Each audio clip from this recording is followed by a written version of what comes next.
वडार समाजाच्या हक्कासाठी आता एल्गार. अहिल्यानगरमध्ये वीर वडार एकता फाउंडेशनचा दणदणीत मेळावा. हिरोजी इटाळकर यांच्या फोटोचे अनावरण.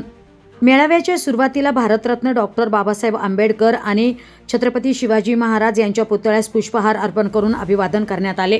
त्यानंतर केडगाव येथील अर्चना लॉन येथे वीर वडार एकता फाउंडेशनचा भव्य मेळावा मोठ्या उत्साहात पार पडला.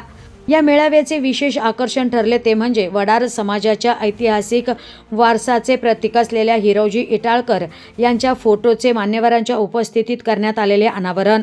हिरोजी इटाळकर यांच्या स्थापत्यकलेतील योगदानाची आठवण करून देत समाजाने आपल्या गौरवशाली इतिहासाचा अभिमान बाळगावा असा संदेश यावेळी देण्यात आला. समाजाच्या विविध समस्या थेट जाणून घेण्यासाठी आणि वीर वडार एकता फाउंडेशनची उद्दिष्टे राज्यभर पोहोचवण्यासाठी विजय गोरे महाराष्ट्र दौऱ्यावर आहेत. याच दौऱ्यातील 8वी बैठक अहिल्यानगरमध्ये पार पडली. यावेळी गोरे यांनी समाजातील प्रश्नांवर थेट भूमिका मांडली. आजवर अनेक संघटनांनी वडार समाजाचा केवळ राजकीय वापर केल्याचा आरोप करत आता समाजाच्या वास्तविक विकासासाठी एकजुटीने पुढे येण्याचे आवाहन त्यांनी केले. समाजाच्या हक्काचे वडार समाज मंदिर स्वखर्चाने उभारण्यासाठी प्रयत्न.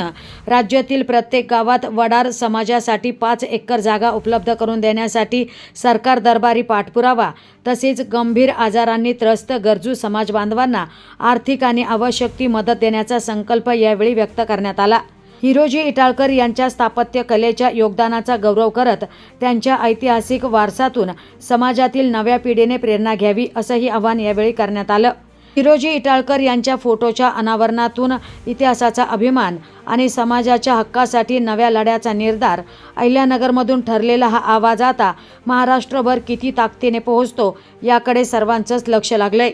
याप्रसंगी वडार समाजाचे पदाधिकारी, कार्यकर्ते आणि जिल्ह्यातील समाज बांधव, महिला भगिनी मोठ्या संख्येत उपस्थित होते.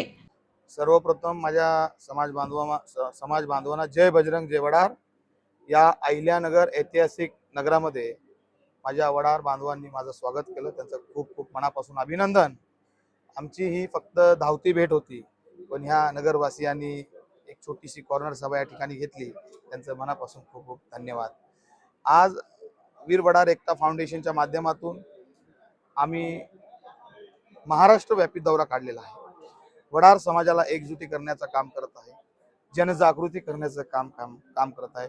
शासनाकडनं काही लाभ होणार आहेत, काही लाभ घ्यायचे आहेत आपल्या समाजाला माहीत नाही, त्याचं आम्ही काम करत आहेत.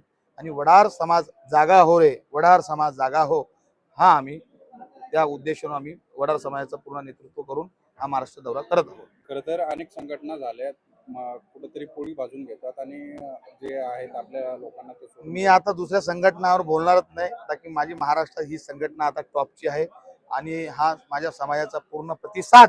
1 कोटीच्या घरात असलेला हा समाज आज माझ्या पाठीशी खंबीरपणे उभा आहे. आणि मी अध्यक्ष म्हणून नाही, मी एक छोटासा कार्यकर्ता म्हणून या ठिकाणी काम करणार आहे. वडार समाजाचा इतिहासामध्ये मोठा वाटा आहे, मात्र तो लपवला गेलेला आहे, तो अजून समोर आलेला नाहीये. काय सांगाल? छत्रपती शिवाजी महाराजांनी रायगड किल्ला बनवला आहे, त्याचा एक लय मोठा इतिहास आहे. हा इतिहास लपवलेला गेला आहे. वडार समाजामध्ये दगडाला राय बोलतात, राय. हिरोजी इटाळकर यांनी आपला घरदार विकून, शेती विकून, घरच्या बायकोचं सोनं दान विकून हा किल्ला बनवला. हिरोजींचं स्वप्न महाराजांनी पूर्ण केलं. राय हा दगडाला आमच्या भाषेत बोलतात, म्हणून रायगड त्या ठिकाणी त्या किल्ल्याचं नाव पडलेलं आहे हिरोजी इटाळकरांच्यामुळेच.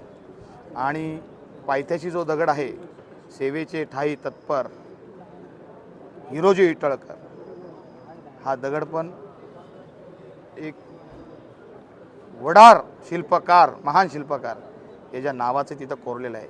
कधी पण जावा, एनी टाईम जावा रायगडावर, तर पायथ्याशी दगड कोरलेला दिसेल.